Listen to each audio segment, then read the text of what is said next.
चलिए स्टार्ट करें। तो आज का जो नेक्स्ट टॉपिक हमारा है that is chemo-osmo hypothesis. So cyclic and non cyclic photophosphorylation का ही एक पार्ट है जो एक्चुअली अब हमें ये बताएगा कि how actual ATP is going to synthesize. Chemiosmotic hypothesis में हम क्या समझेंगे कि एटीपी की सिंथेसिस हमारे पास एक्चुअली किस तरह से। What does ATP stands for? ATP stands for adenosine triphosphate। पता है, मालूम है? This is an energy currency of the cell।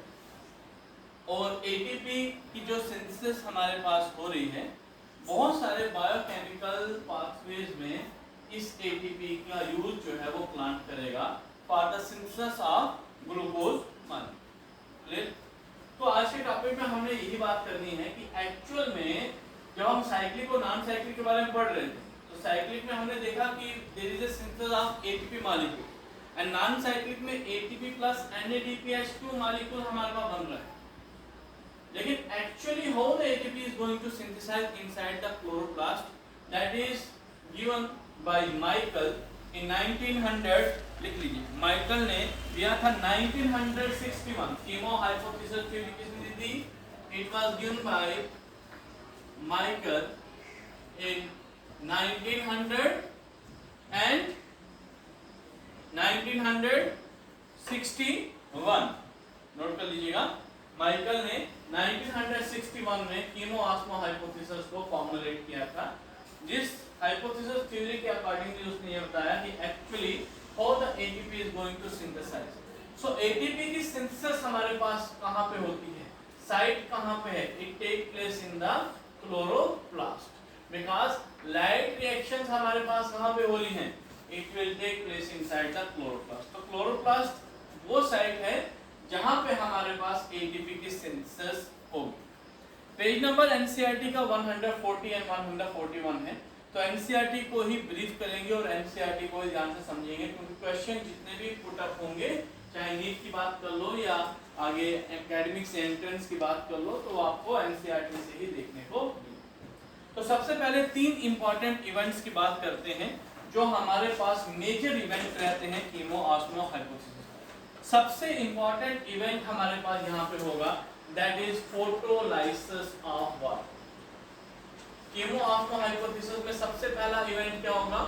Photolysis of water हमारे पास देखने को मिलेगा। फोटोलाइसिस क्या होता है?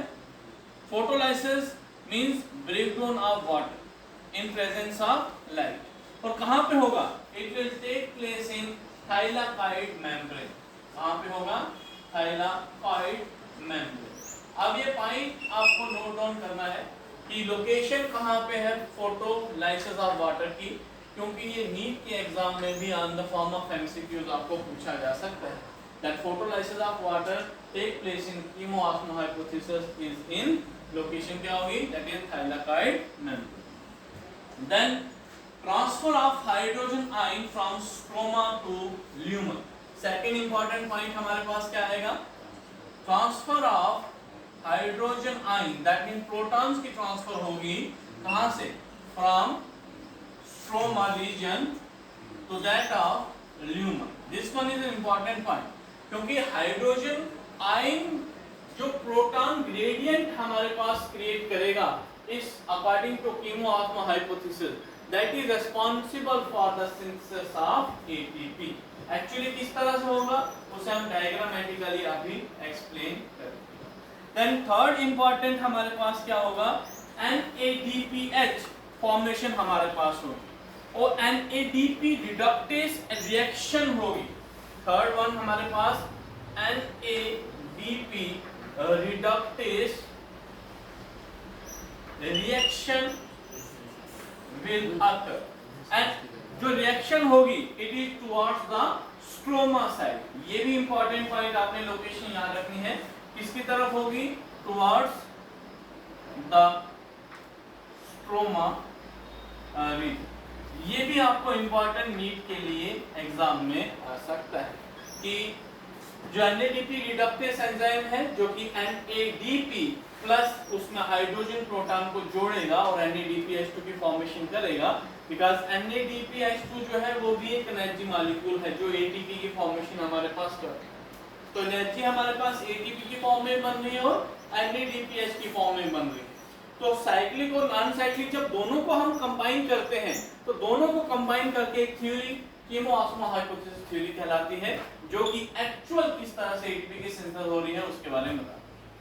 एक बार फिर से रिपीट कर लेते हैं कि साइक्लिक और नॉन साइक्लिक फोटोफॉस्फोराइलेशन को पढ़ने के बाद अब नेक्स्ट जो थ्योरी जो एक्चुअली एक्सप्लेन कर रही है कि ATP की सिंथेसिस किस तरह से हमारे पास क्लोरोप्लास्ट के अंदर हो रही है, that is a theory called chemo-osmo hypothesis theory. किसने दी थी याद रखिएगा, फ्रेडरिक माइकल थे। 1961 में उन्होंने इस थ्योरी को दिया था और उनके अकॉर्डिंग 3 इंपॉर्टेंट इवेंट्स हमारे पास क्लोरोप्लास्ट के अंदर हो रहे थे। तो क्लोरोप्लास्ट की अगर हम डायग्राम बनाएं तो सबसे पहले हम डबल मेम्ब्रेन स्ट्रक्चर होता है क्लोरोप्लास्ट का, तो थैलाकाइड मेम्ब्रेन हमारे पास होगी जिसमें डबल मेम्ब्रेन स्ट्रक्चर हमारे पास है। आउटसाइड द मेम्ब्रेन जो रीजन हमारे पास रहता है that is called as stroma, और अंदर वाला जो रीजन होता है that is called as lumen. अंदर वाला जो रीजन रहेगा वो क्या रहेगा, ल्यूमन, और बाहर वाला रीजन क्या रहेगा, that one will be called as the stroma. Is it clear? और ये जो डबल मेम्ब्रेन स्ट्रक्चर आपको दिख रहा है जिसे मैं यहाँ पे शेडेड फॉर्म में यहाँ पे रिप्रेजेंट कर लूंगा, this double membrane structure this is the called as the thylakoid membrane. ये कौन सा रीजन है, this is the thylakoid membrane part of the chloroplast. यहां तक क्लियर? अब हम बात करते हैं कि नॉन साइक्लिक फोटोफॉस्फोराइलेशन कहां से स्टार्ट हुआ था। It starts with the photosystem सैक, और जो फोटोसिस्टम सैकिंग का जो यूनिट होगा it is present inside this thylakoid membrane. Photosystem second means P680। Is it clear?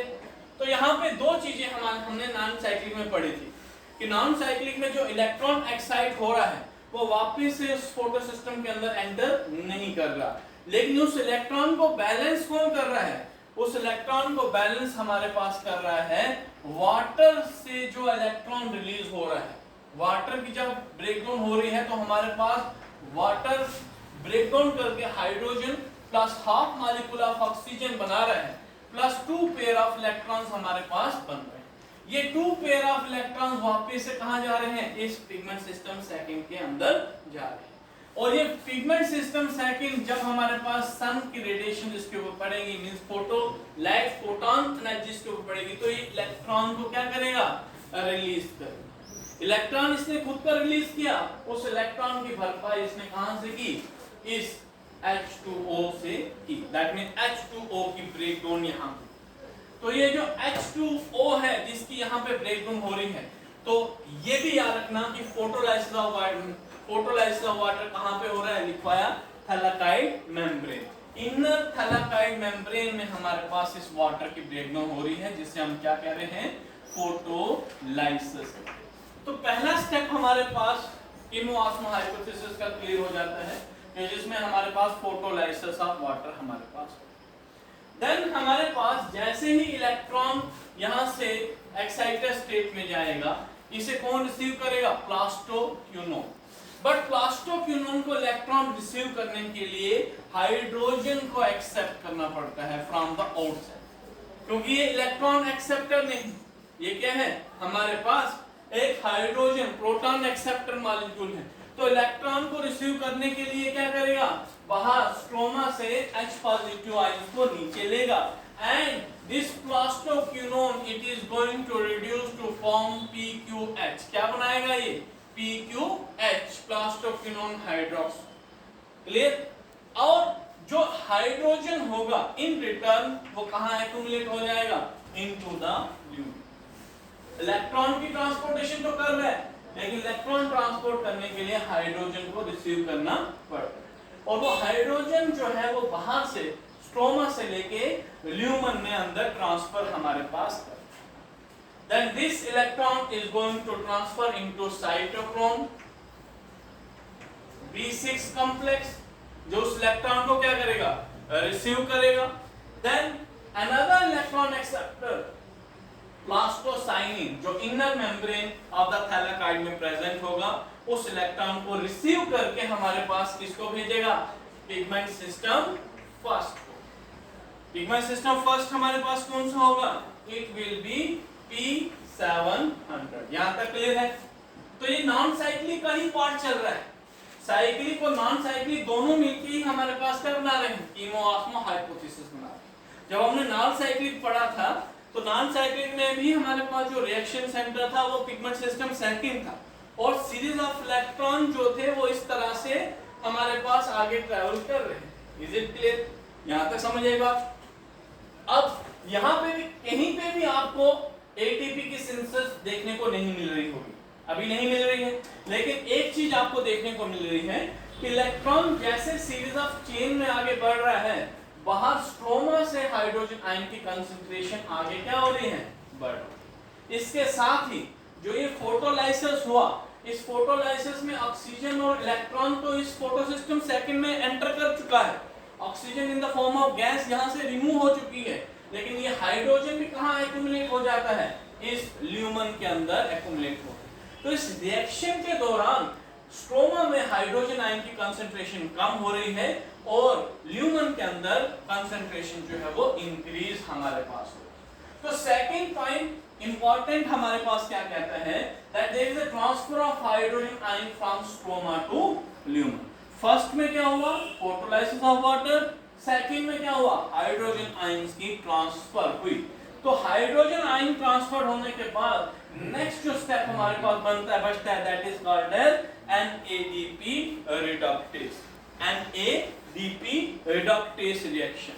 ये NADP reductase रिएक्शन कैसे होती है, जैसे ही इलेक्ट्रॉन प्लास्टोसाइनिन से पिगमेंट सिस्टम फर्स्ट रिसीव करेगा, कौन रिसीव करेगा, पिगमेंट सिस्टम फर्स्ट, ये इलेक्ट्रॉन एक्साइट करके भेज देगा किसको, फेरिडॉक्सिन को, क्योंकि इलेक्ट्रॉन रिसीव यहाँ पे पिगमेंट सिस्टम फर्स्ट से कौन करता है, फेरिडॉक्सिन कर रहा है, और ये फेरिडॉक्सिन इस इलेक्ट्रॉन को वापस नहीं भेज रहा है, इस इलेक्ट्रॉन को यहाँ पे NADPH प्लस H पॉजिटिव के साथ में कंबाइन करके हमारे पास क्या बनाएगा, NADPH2 बनेगा। This will be the NADP reductase reaction, और इस रिएक्शन को परफॉर्म कौन करेगा हमारे पास, NADP reductase एंजाइम। कौन सा करेगा, NADP reductase एंजाइम। ये सिंपली आप कह सकते हो कि NADP कंबाइन हो रहा है किसके साथ, एक और प्रोटॉन के साथ, H पॉजिटिव के साथ, और क्या बना रहा है, NADPH हमारे पास बना रहा है।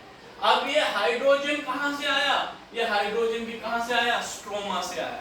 तो हाइड्रोजन इलेक्ट्रॉन को आगे ले जाने के लिए थ्रू चैनल्स के थ्रू ले जाने के लिए भी यूज हो रहा है, स्ट्रोमा से ल्यूमन में एंटर कर रहा है, देन NADPH बनाने के लिए भी हाइड्रोजन जो है वो यूज हो रहा है फ्रॉम द स्ट्रोमा। तो इन जनरल हमारे पास हाइड्रोजन आयंस की कंसंट्रेशन ल्यूमन में इंक्रीज हो रही है और स्ट्रोमा के अंदर हमारे पास क्या हो रही है बेटा, कम हो रही है। इज इट क्लियर, बात समझ आई।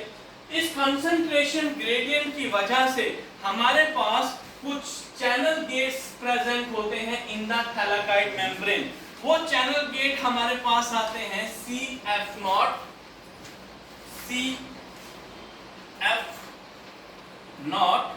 and CF1 channel. जैसे ही कंसंट्रेशन हमारे पास ल्यूमन में बढ़ जाती है हाइड्रोजन आयन की, तो ये हाइड्रोजन आयन जो है इस चैनल गेट्स की ओपनिंग की वजह से अंदर से कहां चले जाते हैं, बाहर।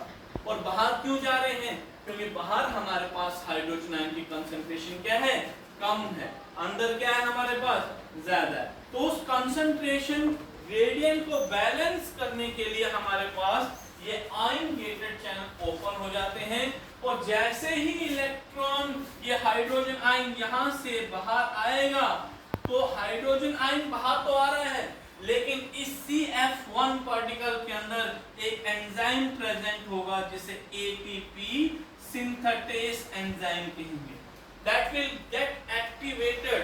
और एक हाइड्रोजन बाहर तो आ रहा है, लेकिन उसके साथ ही हमारे पास ADP प्लस इनऑर्गेनिक फॉस्फेट मिलके क्या बन रहा है, ATP भी बन रहा है। तो NADPH तो बाहर बना जब रिएक्शन कंप्लीट हुई, लेकिन प्रोटॉन ग्रेडियंट की वजह से हाइड्रोजन आयन जब पास हुए इन आयन गेटेड चैनल्स की वजह से, तो यहाँ पे ATP मॉलिक्यूल्स की भी क्या हुई, सिंथेसिस हुई। तो एक्चुअली में हमारे पास जो ATP मॉलिक्यूल बन रहा है वो प्रोटॉन ग्रेडियंट डेवलप होने की वजह से ही बन रहा है। यही चीज हमारे पास कीमोऑस्मोटिक हाइपोथेसिस ने एक्सप्लेन की। उसने ये कहा कि ड्यूरिंग द लाइट रिएक्शन हमारे पास लाइट रिएक्शन में दो रिएक्शन आ रही हैं, one is cyclic another one is non cyclic. यहाँ पे हम दोनों की बात कर रहे हैं, चाहे साइक्लिक हो या चाहे नॉन साइक्लिक। उसने यही कहा कि during the cyclic and non cyclic reaction chemiosmotic hypothesis depend करता है कि हमारे पास प्रोटॉन ग्रेडियंट जो डेवलप हुआ उस रिएक्शन के दौरान, उस प्रोटॉन ग्रेडियंट की वजह से थैलाकाइड मेम्ब्रेन के अंदर चैनल गेट्स ओपन हुए और एटीपी सिंथेसेस एंजाइम की प्रेजेंस में एडीपी और इनऑर्गेनिक फॉस्फेट की मदद से एटीपी की सिंथेसिस हुई and outside the thylakoid membrane that is inside in the stroma हमारे पास NADPH मॉलिक्यूल बना। तो as a result of light reaction हमें क्या मिलता है, लाइट रिएक्शन का रिजल्ट हमें एटीपी और NADPH हमारे पास मिलता है। तो एटीपी और NADPH किसका रिजल्ट है, किसकी वजह से मिलेगा, cyclic and non cyclic photophosphorylation की वजह से देखने को मिला। क्लियर। अब लाइट रिएक्शन का ही ये हिस्सा है, तो लाइट रिएक्शन जब कंप्लीट होगी तो ये प्रोडक्ट हमें वहां से मिलेंगे जो यूज होंगे किसमें, डार्क रिएक्शन में for the synthesis of glucose. और उस फेज को अब हम क्या कहेंगे, बायोसिंथेटिक फेज कहेंगे। That phase will be called as a biosynthetic. कौन सा फेज होगा, जो डार्क फेज हमारे पास। बट आज जो टॉपिक था दैट इज अबाउट कीमोऑस्मो हाइपोथेसिस। इसमें पॉइंट्स जो एनसीईआरटी पे लिखे हैं स्टेप्स, उन स्टेप्स को आपने लिखने के बाद ये डायग्राम इसकी इंपॉर्टेंट है जो आपको बनानी है। कीमोऑस्मो हाइपोथेसिस की पहले इंट्रोडक्शन लिखेंगे, देन प्रोसेस को एक्सप्लेन करना है एंड जो 3 मेन इवेंट्स मैंने बताए इस प्रोसेस के दौरान वो आपको करने हैं। पहला इवेंट आपको याद रखना है that there is a photolysis of water, most important. Photolysis of water कहां पे होगी बताइए, इन द थाइलाकाइड मेम्ब्रेन। कहां पे होगी, thylakoid membrane. Transfer of hydrogen ion कहां से ट्रांसफर होंगे, स्ट्रोमा से ल्यूमन में। तो जब ट्रांसफर होंगे तो प्रोटॉन ग्रेडियंट बनेगा नहीं बनेगा, और कंसंट्रेशन हाइड्रोजन आयन की कहां ज्यादा होगी, ल्यूमन में या स्ट्रोमा में, स्ट्रोमा में। हमारा सर स्ट्रोमा में कम होगी, ल्यूमन में ज्यादा होगी। स्ट्रोमा से ही तो ट्रांसफर हो रही है किसमें, हाइड्रोजन आयंस में, ध्यान रखा करो।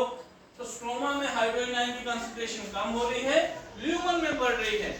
इनसाइड कंसंट्रेशन ग्रेडियंट बढ़ने की वजह से आयन गेटेड चैनल ओपन होंगे एंड एटीपी सिंथेसेस एंजाइम की प्रेजेंस में एटीपी एनर्जी मॉलिक्यूल हमारे पास बनेगा। This is actually what कीमोऑस्मो hypothesis is going to present. Actually, how the ATP is going to synthesize during the cyclic and non-cyclic photophosphorylation. Clear हुआ? समझ आया? लिख लोगे? Note कर लोगे? कोई दिक्कत, कोई डाउट? क्लियर है? चलिए यहाँ तक।